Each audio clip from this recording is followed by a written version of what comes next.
Tentei sempre, foi ter uma visão realista sobre o ser humano, não é? Portanto, agora a pessoa pode pensar os homens bons, maus e tal, quer dizer, em certo sentido, por exemplo, um autor como Adam Smith parte do princípio que o homem é bom e mau, não é?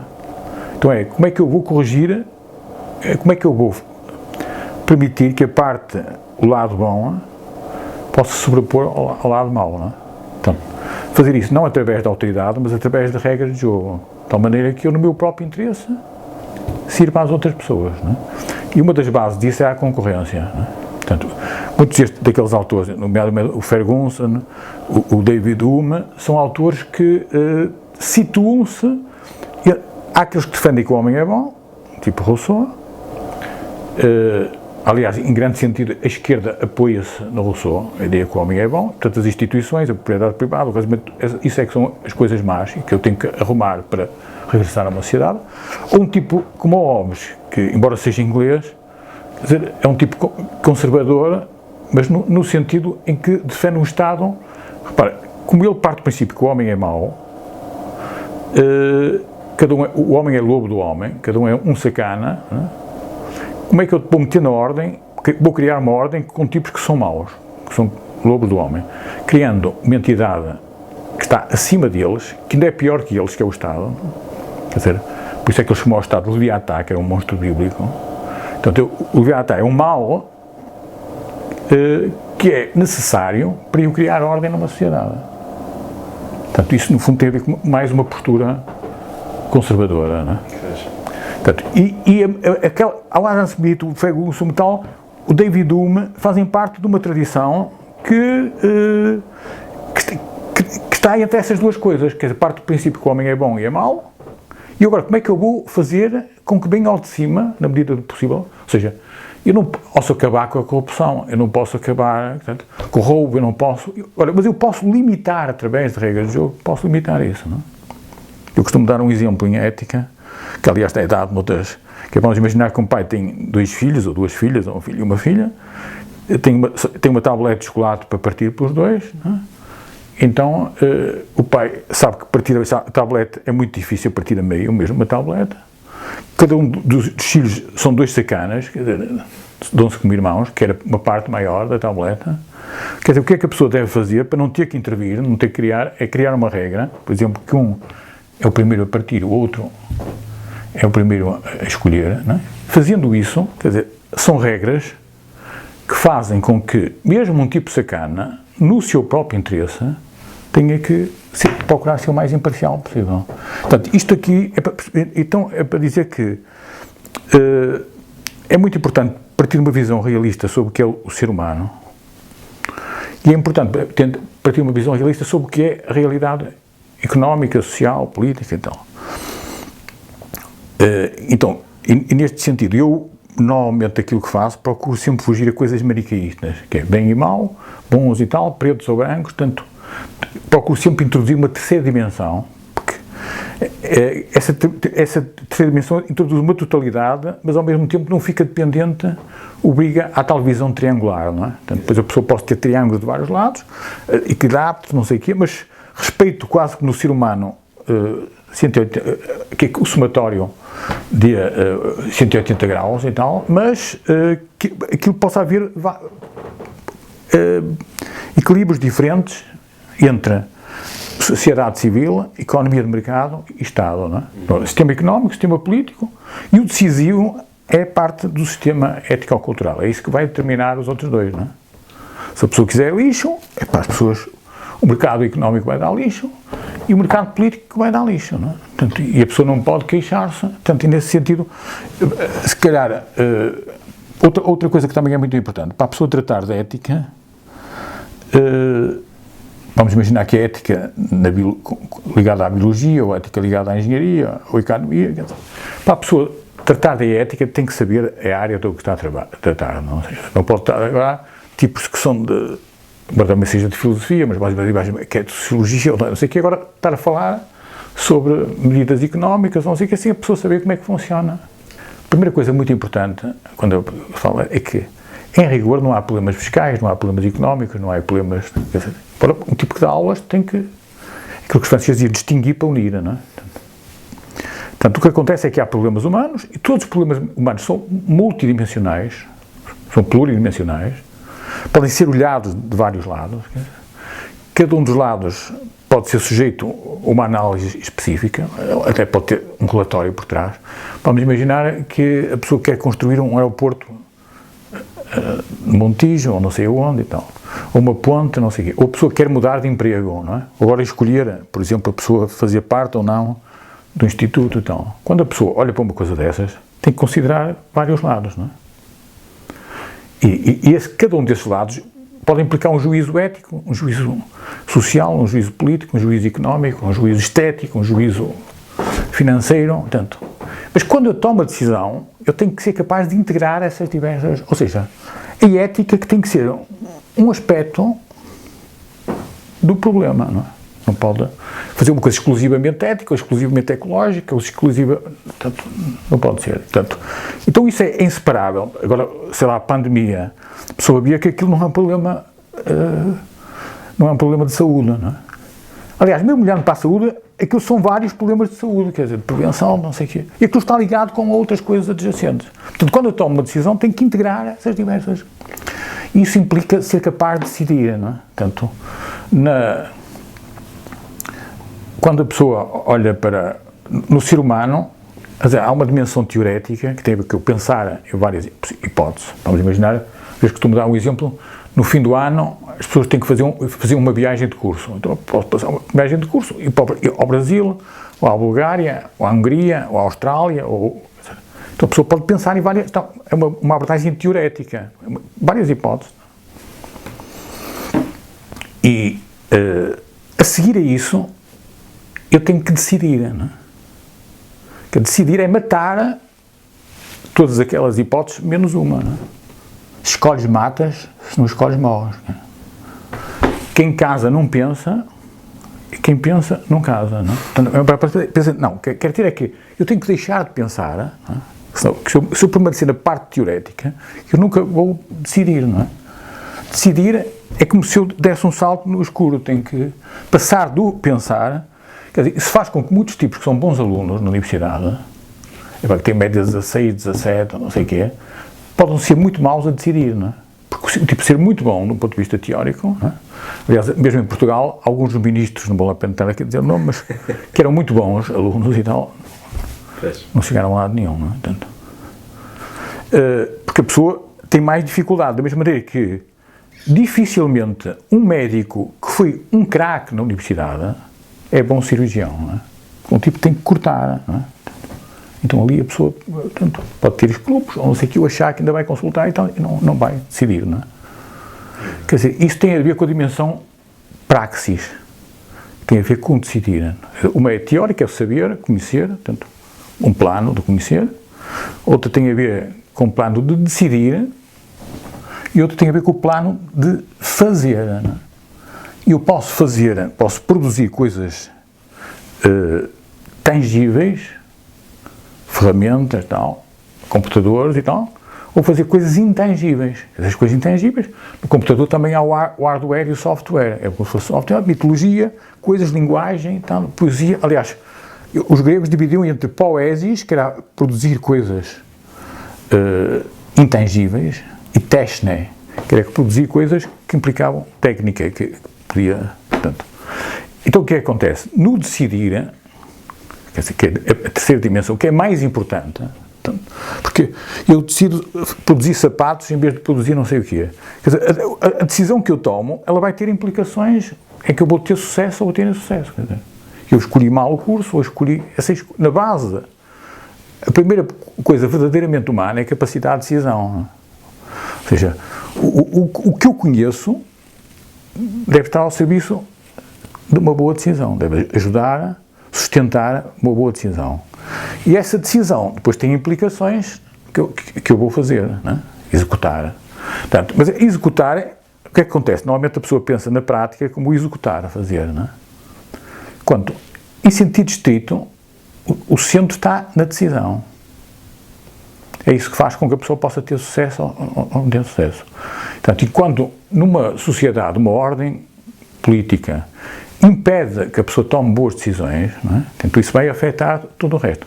Quer dizer, na praxis, que é essa tal dimensão da praxis, divide-se normalmente, os gregos dividiam em 3 coisas, que era ética, economia e política. Ética é como é que eu me devo conduzir individualmente, tomar decisões do ponto de vista individual. A política é como é que eu devo tomar decisões a nível do grande grupo, que era o Estado. Estado de Atenas, polis, não é? Política, não é? E a economia tratava de uma coisa intermédia entre as duas coisas, que era a casa, não é? Quer dizer, oikonomos, normas de administração da casa, não é?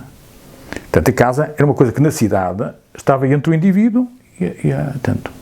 Quer dizer, depois mais tarde, depois estas coisas vão se cruzar, não é? Portanto, mas a abordagem da ética, no limite, tem que ser uma abordagem individual. Não há, quer dizer, não há empresas éticas, não há éticas em rigor. Há pessoas éticas nas empresas, não é? Em certo sentido, eu acho que começava, para esta abordagem mais ética, a tentar perceber o que é, como é que funciona a economia de mercado. Não é? Okay. Portanto, ter uma visão realista e também para fugir a uma coisa que é Estado e mercado. Portanto, isto é uma coisa, além de errada, porque, em certo sentido, o Estado, também numa sociedade democrática, é um mercado político, não é? Buchanan, não sei o quê, mas para além disso, porque também a sociedade civil é uma coisa que é fundamental, não é? Em última instância, são formas voluntárias de resolver problemas e para reduzir ao mínimo a parte imposta, não é? Eu, como hoje era dia de, quer dizer, é o dia que morreu uma dona e mais não sei o quê e tal, acho que uma das coisas mais importantes, mais interessantes para ver a economia de mercado é compará-la com o futebol, não é? Quer dizer, provavelmente também com outro jogo, mas pronto, como o futebol é se calhar a coisa mais popular, depois aqui uma frase do Mário Vargas Llosa que ajuda a compreender um pouco a admiração que este desporto desperta em todo o mundo. O futebol é o ideal de uma sociedade perfeita, poucas regras, claras, simples e que garantem a liberdade e a igualdade dentro do campo, não é? Quer dizer, isso faz com que eu possa combinar a parte individual com a parte de grupo. E, portanto, quer dizer, e depois também perceber que quem manda, muitas vezes a pessoa perguntava aos alunos, então quem é que manda então é o hábito, não é? Mas a pessoa não percebe que em rigor uma das coisas interessantes é que não é o hábito que manda, ou que deve mandar. Em princípio são as regras de jogo, uma ordem assenta em regra de jogo. Portanto, assenta no fair play, o jogo limpo, que deve acompanhar a verdadeira concorrência, um espaço em que as normas gerais devem prevalecer para que a espontaneidade possa florescer. Ou seja, a criatividade é usada com base em regras de jogo. Da mesma maneira que uma pessoa que sabe música tem as regras e depois cria dentro das regras, e não há rebelia das regras, não é? Portanto, isto aqui é uma coisa.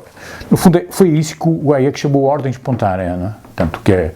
No fundo, muito desta parte da ordem espontânea foi descoberta por outras pessoas, mas alguém que sublinhou muito isso foi o Adam Smith, não é? E também o Adam Ferguson e por aí dentro.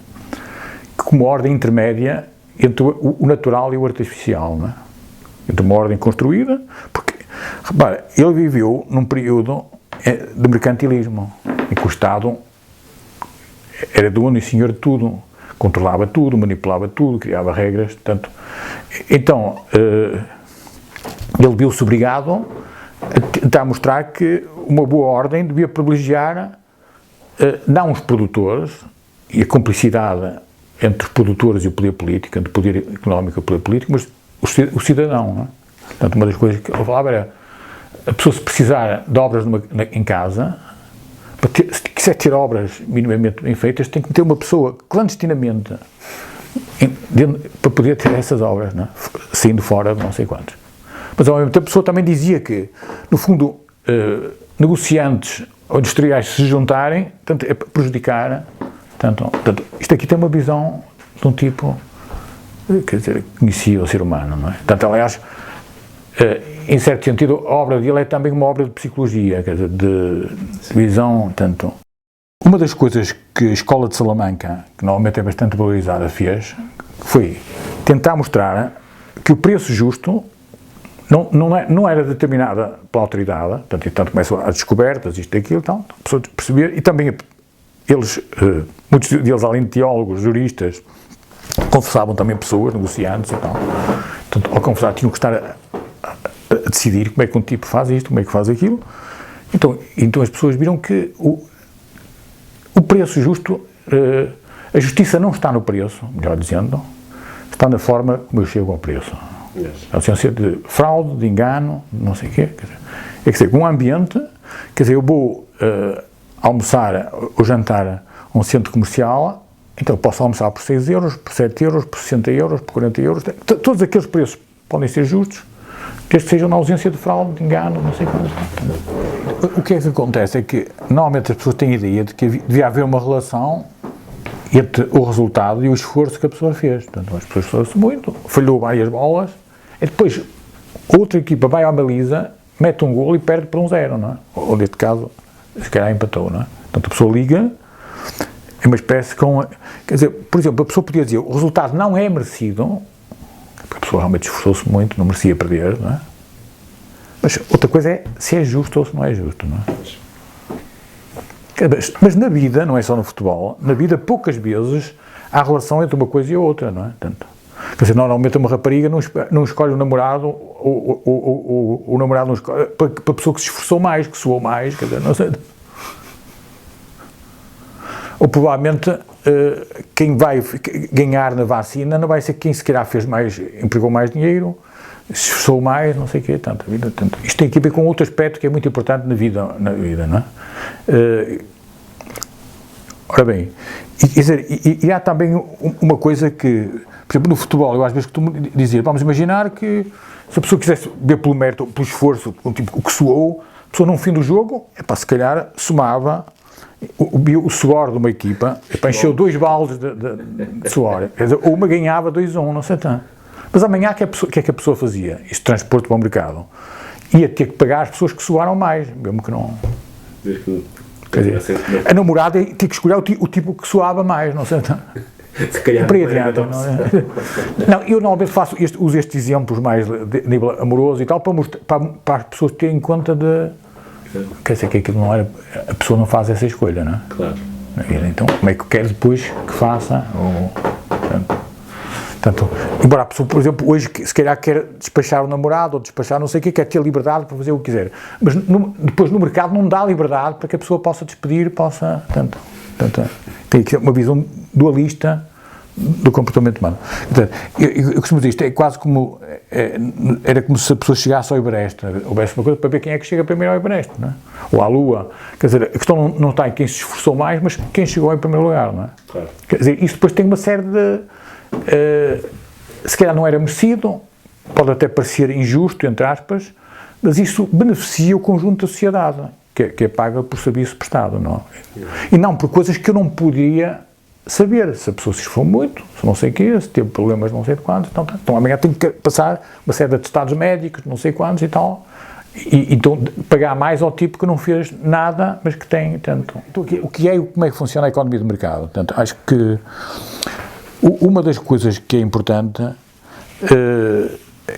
uma das coisas que é importante, acho que tinha aqui até uma coisa que era para pôr aqui, quer dizer, é perceber que a economia de mercado é uma ordem que está entre o natural e o artificial.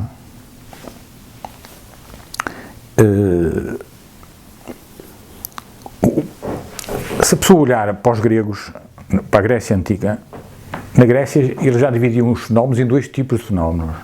Portanto, o que é que eles consideravam fenómenos naturais?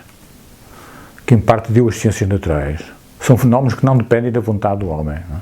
Portanto, eu tenho coisas que não dependem da vontade do homem. Portanto, a pessoa almoçou, em princípio não sei que esteja doente, corre. Portanto, o sol, a lua, as estrelas, chuva, então, quer dizer, há uma série de coisas, se calhar quase tudo, não é?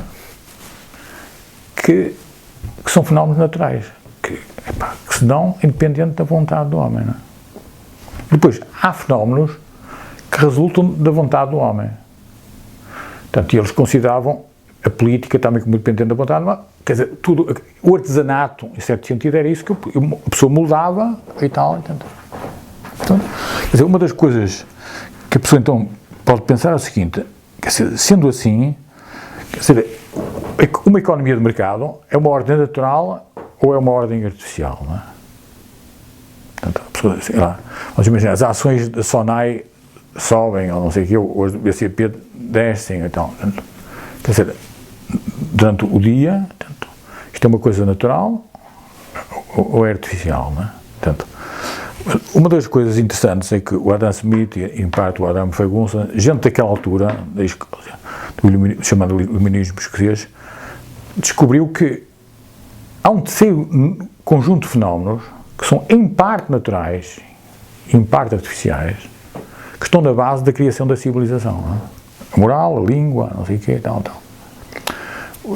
As leis, embora é uma coisa que é engraçado, que, por exemplo, isso é uma coisa que normalmente é mal percebida. Por exemplo, o David Hume, que era um grande amigo, muitos dizem até que um íntimo amigo do Adam Smith, o David Hume sempre assentou a ideia de que as leis jurídicas são leis artificiais, não é? Portanto, é uma coisa que é engraçada, é que o Adam Smith sempre insistiu que na economia as leis são leis naturais, não é? Portanto, mas, repare, não há aqui nenhuma diferença. Quer dizer, o que acontece é que o que ele quis mostrar é que as leis jurídicas não nascem com a pessoa, não é? Portanto, são leis artificiais, não é? E o Adam Smith, vivendo num mundo artificial, que era do mercantilismo, de manipulação diária, quis acentuar o outro lado, não é? Quer dizer, embora o David Hume sempre disse as leis jurídicas são leis artificiais, mas não são arbitrárias, não é? Quer dizer, com isto queria dizer que tem que se inserir naquilo que seria a normalidade na natureza humana, não é? Portanto, eu se plantar uma macieira, espero que dê maçãs, se lança uma pereira, espero que dê maçãs. Se lidar com uma águia, espero que se comporte como uma águia e não como uma formiga, não é? Lidando com formigas. Então, eu da natureza humana também posso esperar. Então, por isso é que é muito importante conhecer a natureza humana, não é? E uma das obras principais a este nível do David Hume foi tratado sobre a natureza humana, não é? Isso é base para perceber, portanto. Porque mesmo a nível económico, político, se a pessoa não tiver uma boa uma visão realista sobre o que é a natureza humana, então vai ter coisas equivocadas, não é?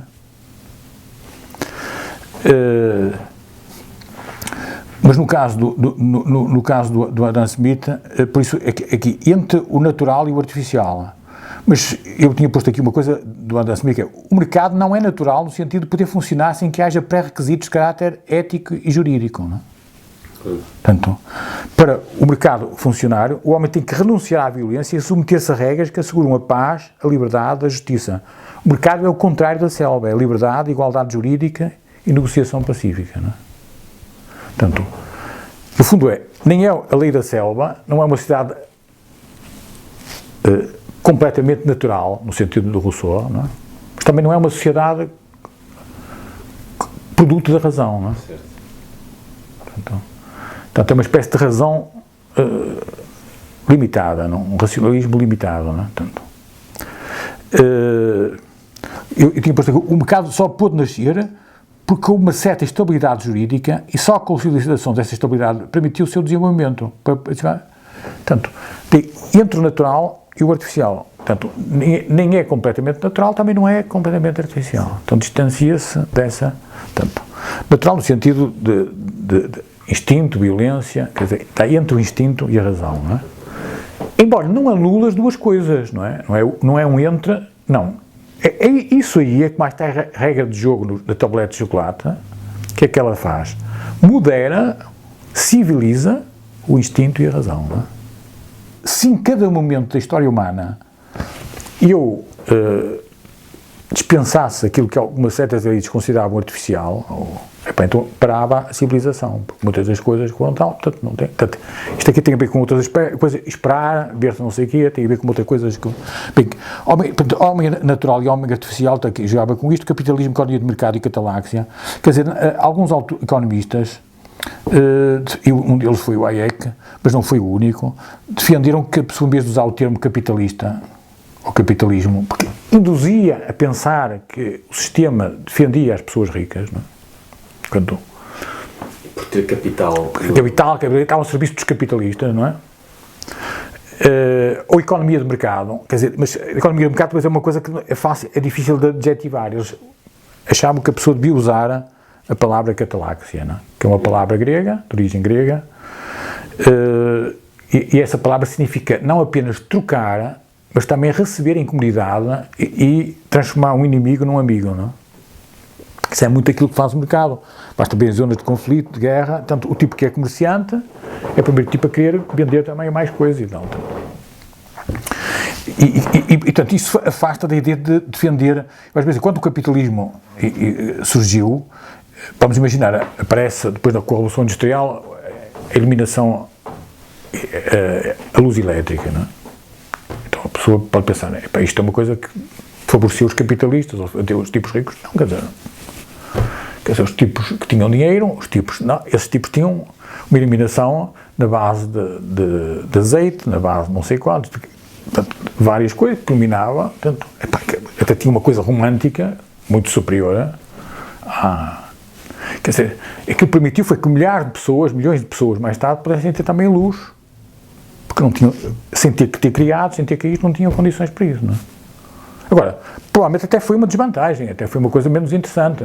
Aliás, qualquer tipo hoje em dia, mesmo pobre, se estiver apaixonado, se calhar paga mais por ir a um restaurante. A luz das velas, Portanto, é uma perda, não é? Quer dizer, uma das coisas que fez também, por exemplo, foi divulgar, alargar e tornar, embaratecer, por exemplo, umas coisas chamadas meias de vidro, que é uma coisa só acessível, gente nobre, rica, então.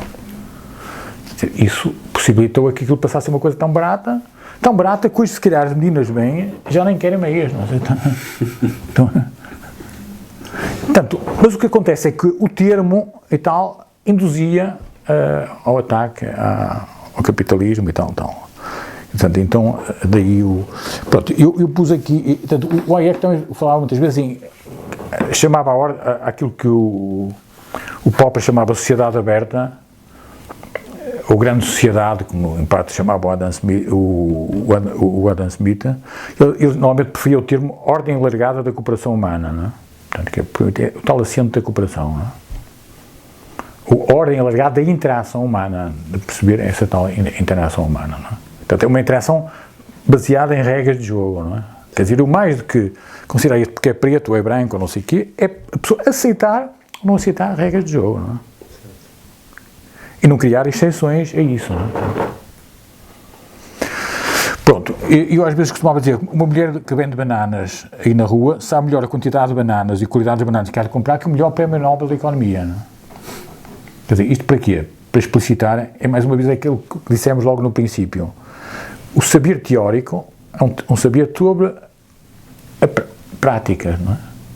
Então, uma coisa é o conhecimento explícito, formal, que eu posso avaliar, e outra coisa é um saber implícito, pus aqui formal e tácito, não é? E este tácito é descentralizado, portanto, por isso é que em muitos países de leste a pessoa pôde ir à Lua, mas não conseguia garantir que a pessoa tivesse papel higiênico, porque isso não dependia de controle, não dependia de tanto. Então, uma coisa que eu conseguir servir pessoas que não conheço, ser servido por milhões de pessoas que não conheço e deixar que isto aconteça, não é? Há um autor, um senhor chamado Whitman, que era um filósofo e matemático inglês, e ele costumava, a pessoa normalmente costuma dizer, o progresso dá-se à medida que cada vez controla mais coisas, não é? Então ele costuma dizer, não, é o contrário, não é? O progresso dá-se à medida que eu cada vez sou sabido por coisas que eu desconheço, que não controlo. Numa economia de mercado, é fundamental a pessoa ter gente capaz de especular, não é? Quer dizer, mas depois a pessoa vai falar aqui nisso, quer dizer, um homem que não é um especulador. Na Idade Média havia dois tipos de tese que os alunos podiam fazer, que eram teses descritivas e teses especulativas, não é? Quer dizer, os bons alunos faziam teses especulativas, não é? Porque a pessoa tem que antecipar e tal. Agora, o tipo depois usa isso no mau sentido da palavra, que é um tipo que podia usar, não sei qual, tal. Então com isso mata o ideal, tanto.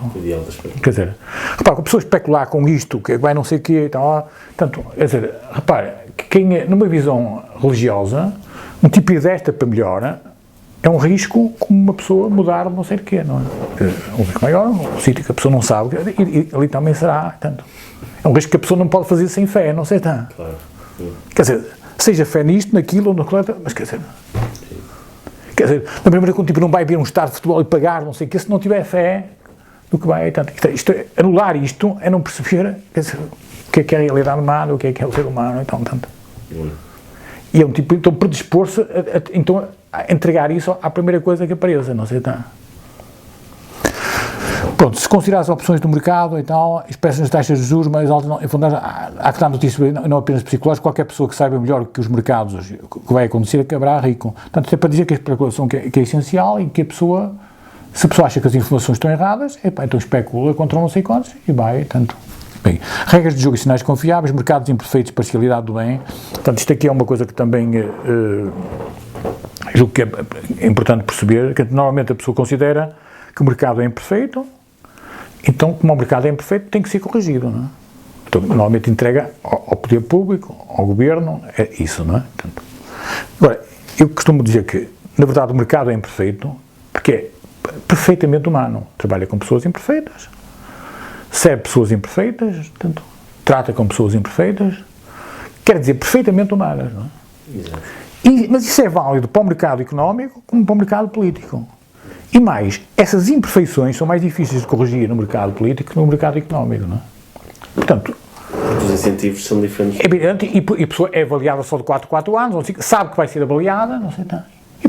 E muitas outras coisas, faz coisas à custa de outros, não sei, tá. Portanto, forças organizadas, não organizadas, orgânicas e inorgânicas, então que tem a ver com a tal coisa de consequências que eu não posso prever, não é? Exato. Quer dizer, há-se a tal ordem espontânea, então a pessoa é servir por coisas que não sei o quê, serve pessoas que nunca viu e por aí adiante, não é? Então tem que fiar-se em sinais, não é?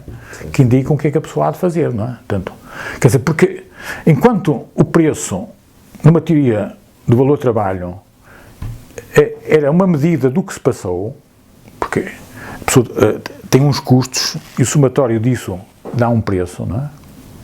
Quer dizer, numa teoria subjetivista, o preço indica o que é que a pessoa vai fazer, não é? Quer dizer, o que conta não é o que se passou, é o que a pessoa percebe, quer dizer.